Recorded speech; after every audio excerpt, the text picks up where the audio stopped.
오늘 주신 하나님 말씀은 고린도전서 1장 18절에서 31절까지 말씀입니다.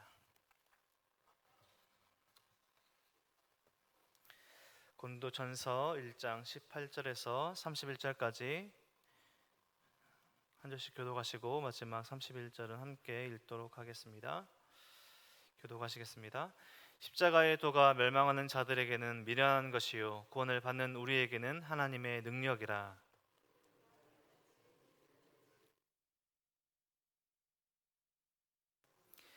지혜 있는 자가 어디 있느냐? 선비가 어디 있느냐? 이 세대의 변론가가 어디 있느냐?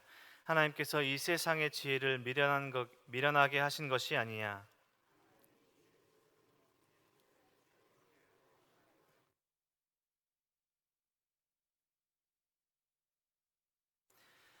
유대인은 표적을 구하고 헬라인은 지혜를 찾으나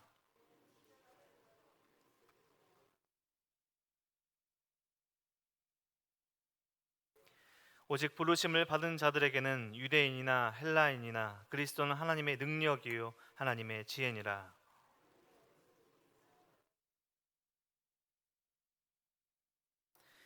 형제들아 너희를 부르심을 보라. 육체를 따라 지혜로운 자가 많지 아니하며 능한 자가 많지 아니하며 문벌 좋은 자가 많지 아니하도다.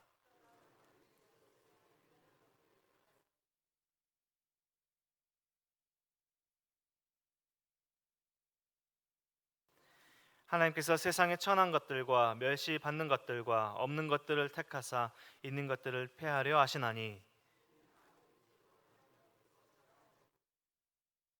너희는 하나님으로부터 나서 그리스도 예수 안에 있고 예수는 하나님으로부터 나와서 우리에게 지혜와 의로움과 거룩함과 구원함이 되셨으니 기록된 바 자랑하는 자는 주 안에서 자랑하라 함과 같게 하려 함이라. 아멘. 세상의 자연 동물 또 자연의 동물들과 식물들을 보면 자신이 맞는 그 환경에서 생존할 수 있도록 변화하고 우리가 말하는 진화도 하며 적응하며 그곳에 맞게 또 그곳 섞여 살아갑니다. 우리 사람도 주위 환경에 적응하며 또 그곳에서 살아가는데요. 자연 환경과는 다르게 우리 사람이 가치관, 정체성, 또 생활 방식 이렇게 삶을 살아가는 방식은 자연 환경과 적응하는 것과는 전혀 다른 문제입니다. 우리 예수님을 믿고 우리 성도라 부르는 우리들 또 예수님을 믿고 따르는 사람들은 성경에서도 새로운 피조물 또 세상에서 전혀 다른 모습으로 살아가죠. 이전의 모습이 어떠했든지 이전에 무엇을 하며 살았든지 예수님 믿는 그 믿음으로 삶이 변한 새 생명을 얻은 사람들입니다. 그래서 하나님께서 말씀하신 즉 성경을 통해서 하나님께서 원하시는 모습으로 살아가는 사람들이 우리 예수님을 믿는 성도들의 삶의 모습입니다. 그 말은 무엇인가? 세상적인 가치관, 세상적인 생활 방식과는 다른 모습을 살아갈 수 있다라는 것입니다. 세상적인 가치관과는 부딪히는 맞서는 정체성을 가지고 생활 방식을 가지며 살아가는 사람들입니다. 가깝게 우리들만 보더라도 우리 세상 사람들, 즉 예수를 믿지 않은 사람들에게 주일, 일요일은 쉬는 날이지만 우리 성도들에게는 하나님 앞에 나오며 말씀을 들으며 예배하는 날이죠. 이렇게 세상적인 가치관과 또 생활 방식과는 맞서는 또 부딪히는 삶을 살아갈 수밖에 없는, 그래서 진정한 성도는 세상에 살고 있지만 기본적으로는 세상에 잘 섞일 수 없는 삶의 생각, 가치관을 가진 사람들입니다. 오늘 우리 함께 읽은 고린도 교회 또 안에 있는 고린도 전서는 고린도 교회 성도들에게 있는 또 편지하는 바울의 편지죠. 고린도 교회 성도들에게 어려운 점이 바로 그러한 점이었습니다. 바로 어제까지도 세상적인 문화 가운데 고린도라는 도시에 세상적으로 상상해 볼 수 없는 온갖 죄악된 모습들이 둘러싸여 있던 도시였습니다. 그곳에서 살아가다가 어제까지 그렇게 살아가다가 오늘 예수님 믿고 새 생명을 얻었지만 여전히 자신을 둘러싼 죄악된 세상은 변한 것이 없는 그러한 상황이었습니다. 여전히 자신을 둘러싼 그러한 죄악된 모습은 변한 것이 하나도 없고 오랫동안 자신이 죄인지도 모르고 지어왔던 그런 것들을 포기해야 하는, 그런 내려놓아야 하는 삶에 직면해 있는 것이 바로 고린도 교회에 있는 성도들의 모습이었습니다. 여러 가지 어려움에 직면해 있었는데요, 그들에게 있는 궁금증과 질문들, 율법들과 의식들을 이제 더 이상 따르지 않아도 되나? 결혼은 어떻게 해야 되나? 성적인 부분은 어떻게 해야 되나? 교회 안의 은사들과 여러 가지 질문들이 바로 고린도 교회에 있는 성도들에게 주어졌던 질문들이었습니다. 교회는 성장하고 있었습니다. 분명 사람들이 늘어났고 성장하고 있었지만 아직 고린도 교회는 성숙하지 못했던 모습이었습니다. 그래서 사도 바울은 자신이 구두로 듣고 또 편지로 들은 그 문제에 답하고 있는데요. 사도 바울이 늘 강조하고 있는 고린도전서에서 그리고 고린도후서에서 강조하고 있는 모습은 믿음 안에 성장할 것을 또 성숙할 것을 고면하고 있습니다. 어제 본문에서도 사도 바울은 교회 안의 하나됨을 고면하고 강조했습니다. 특정 지도자들을 추종하면서 다른 지도자를 따르는 사람들과 교제를 거부하는 교회 안의 갈등들, 이 분열에 대해서 우리가 바라봐야 할 것은 그 지도자가 아니라 그 지도자가 가리키는 예수 그리스도이지 자신이나 아볼로나 베드로나 그 지도자들을 예수님 자리에 두는 것은 바른 길이 아님을 알려주었습니다. 세례를 주는 것을 마치 세상적으로 선생과 제자 그리고 후견인과 후원을 받는 사람들 이런 것에 이해해서 세상적으로 이해하려는 고린도 교회 안에 이런 잘못된 모습들로 인해서 세례는 복음 증거를 위하는 것이지 결코 그것이 구원을 주는 것이 아님을 분명하게 전하고 있습니다. 구원은 세례를 통해서가 아니라 예수 그리스도를 믿음으로 값없이 주어지는 것이죠. 세례는 그것을 교회 안에 드러내는, 내가 성도이다는 것을 드러내는 것이죠. 오늘 본문은 어제의 본문과 구분되어 있지 않고요, 우리말 성경에 드러나 있지 않지만 이 원어 성경을 보면 왜냐하면이라는 이 단어로 예수 그리스도의 십자가와 연결해서 복음을 잘 설명하고 있습니다. 17절에서 보면 어제의 본문 마지막 절은 사도 바울이 이렇게 마무리했습니다. 그리스도께서 나를 보내심은 세례를 베풀게 하려 하심이 아니요 오직 복음을 전하게 하려 하심이로되 말의 지혜로 하지 아니함은 그리스도의 십자가가 헛되지 않게 하려 함이라. 왜냐하면 십자가의 도가 이렇게 연결되고 있는 본문이 바로 오늘 본문입니다. 왜냐하면 십자가의 도가 멸망하는 자들에게는 미련한 것이요 구원을 받는 우리에게는 하나님의 능력이라. 복음에 대해서 설명하고 있는 오늘의 본문의 시작점입니다. 18절에서부터 25절까지는 사도 바울이 우리라는 표현을 강조해서 이 복음을, 구원을 전하는 우리의 모습, 그리고 26절에서부터는 너희를 설명하면서 이 복음에 대해서 설명하고 있습니다. 우리라는 표현으로서 불신자와 예수님 믿지 않는 사람들과 성도들을 대조하며 구별하며 복음을 설명하고 있습니다. 하나님의 구원의 방법은 세상의 지혜로 이해될 수 없는 것이죠. 하나님의 가장 사랑하는 아들을 내어주심으로 우리를 구원하셨습니다. 아들을 내어주심으로 우리를 구원하셨습니다.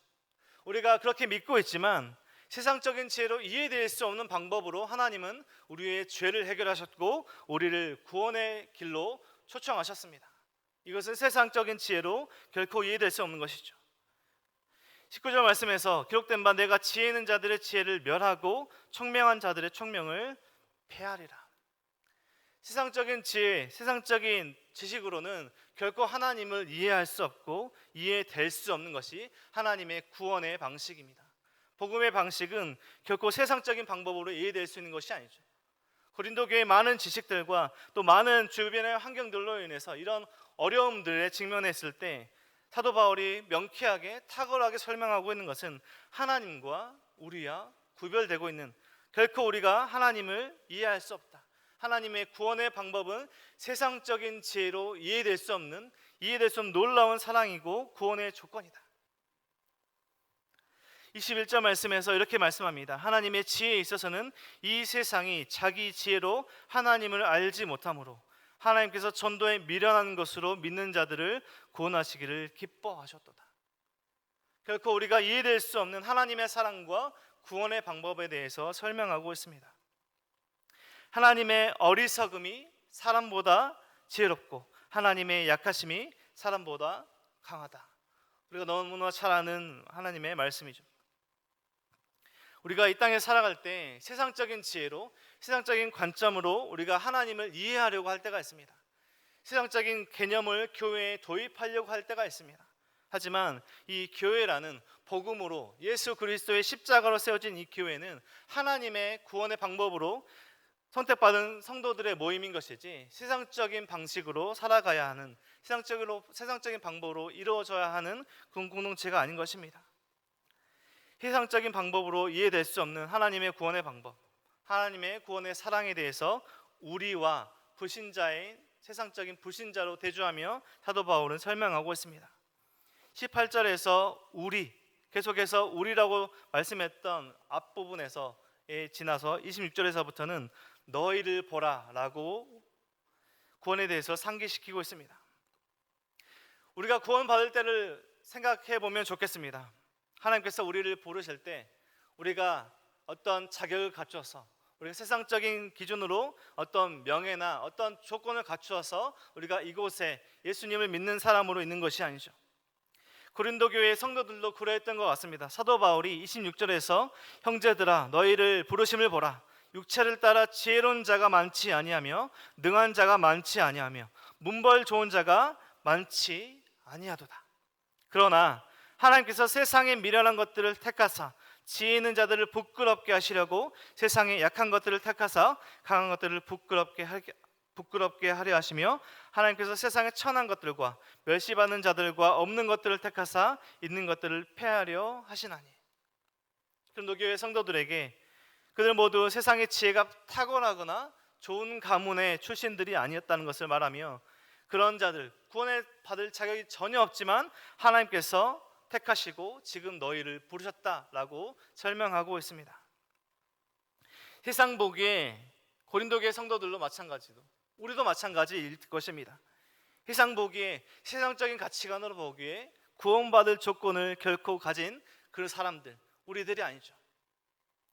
좀 멋져야, 어떤 좋은 가문에 태어나야, 어떤 좋은 것을 갖추고 있어야 구원받을 자격이 있을 것 같은데, 세상적으로 눈으로 바라보면 그런 조건들을 가지고 있어야 하나님께서 사랑하시고 예수님 믿는 사람들, 또 그 구원의 길에 갈 수 있을 것 같은데, 세상적인 가치관으로 보면 그럴 것 같은데 하나님은 결코 그렇게 구원의 방식으로 이루시지 않는다라고 설명하는 것입니다.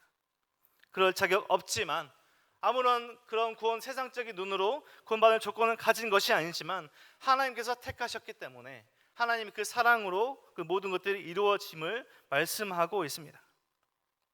이는 아무 육체도 하나님 앞에서 자랑하지 못하게 하려 하십니다. 만약 구원이 우리가 어떤 조건을 갖추어야 구원받을 수 있는 것이라면, 우리가 어떤 세상적인 조건을 갖추어야 이 교회 안에, 성도라는 그 공동체 안에 들어올 수 있는 것이라면 우리는 아마 그것을 자랑할 것입니다. 내가 이만큼 했기 때문에 내가 이곳에 올 수 있었다. 내가 이만큼 갖추고 있기 때문에 내가 구원받을 수 있었다. 하나님의 구원의 방식은 세상적인 그런 모든 것들을 자랑하지 못하게 하는 구원의 방식을 취하셨습니다. 우리가 다 이해할 수 없는, 우리가 세상적인 가치관으로 보면 구원의 조건을 가지지 않는 사람들이 그 구원의 자리에 있다는 것입니다. 하나님은 십자가에 못 박히신 예수님을 통해서 우리를 구원으로 초청하셨습니다. 예수님을 믿는 이 십자가의 도가 세상 지혜를 부끄럽게 하는 하나님의 지혜입니다. 미련한 것이었지만 가장 지혜로운 것이었고, 가장 고난의 길이었지만 그것이 가장 영광스러운 길이었습니다. 바울은 고린도 교회 성도들에게 하나님께 선택받던 그때를 생각해라.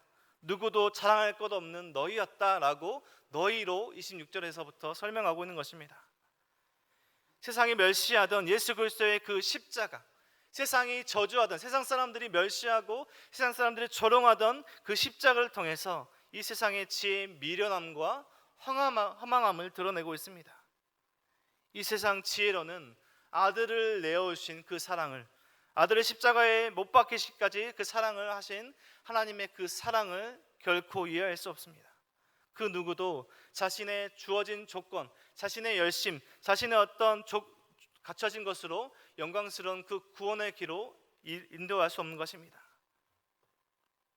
끊임없이 세상은 지식으로 충만하고 돈과 명예, 그런 세상적인 조건들을 갖추라고 요구하지만 하나님은 우리에게 늘 말씀을 통해서 십자가의 사랑을 의지하고 자기를 내려놓고 십자가의 원리로 살아서 하나님의 능력과 그 승리에 참여하라라고 말씀합니다. 사도 바울이 그것에 관해서, 참된 복음에 관해서 오늘 본문을 통해서 말씀하고 있는 것입니다. 우리가 예수 그리스도 외에, 우리에게 구원을 주신 그 예수 그리스도 외에 우리가 이 땅에서 자랑할 것이 하나도 없다라고 말하고 있는 것입니다. 오늘 이 아침에 나와 하나님께 기도하고 또 예배하시는 우리 은혜동산교회 성도님들, 세상적으로 볼 때 자랑할 만한 것이 있으십니까? 어떤 다른 사람들이 볼 때, 세상의 눈으로 볼 때 어떤 좋은 것들을 갖추고 계십니까? 하나님께서 우리에게 선물 같은 것들을 주신 그것들은, 이 땅에 두어야 할 것들은 우리가 자랑할 것이 되지 못합니다. 우리가 유일하게 자랑할 수 있는 딱 한 가지는 예수 그리스도입니다. 우리에게 구원을 베풀어 주신, 죽기까지 우리를 사랑하신 예수 그리스도 외에 자랑할 것이 하나도 없다라고 오늘 본문에서 말하고 있는 것입니다. 그래서 31절은 이렇게 마무리합니다. 기록된 바 자랑하는 자는 주 안에서 자랑하라 함과 같게 하렵니다. 우리가 모든 기도 제목들 가운데, 살아가는 모든 삶의 모습들 가운데, 삶의 가치관과 삶의 방식들 가운데 우리가 예수님 외에 자랑하려고 하는 것이 있다면 오늘 말씀을 기억하시며 이 땅에서 우리가 살아갈 때 우리를 사랑하신, 구원의 길에 초청하신 예수 그리스도 외에 자랑할 것이 하나도 없구나라는 것들을 인식하시며 하나님께서 주신 그 예수님을 또 우리 가족들에게, 우리 친구들에게, 세상 사람들에게 그 예수님을 전하는, 오늘 이 아침에 나와 하나님께 기도하는 우리 성도님들의 삶이 되시길 주님의 이름으로 간절히 축원드립니다. 오늘 말씀을 기억하시며 함께 기도하시겠습니다.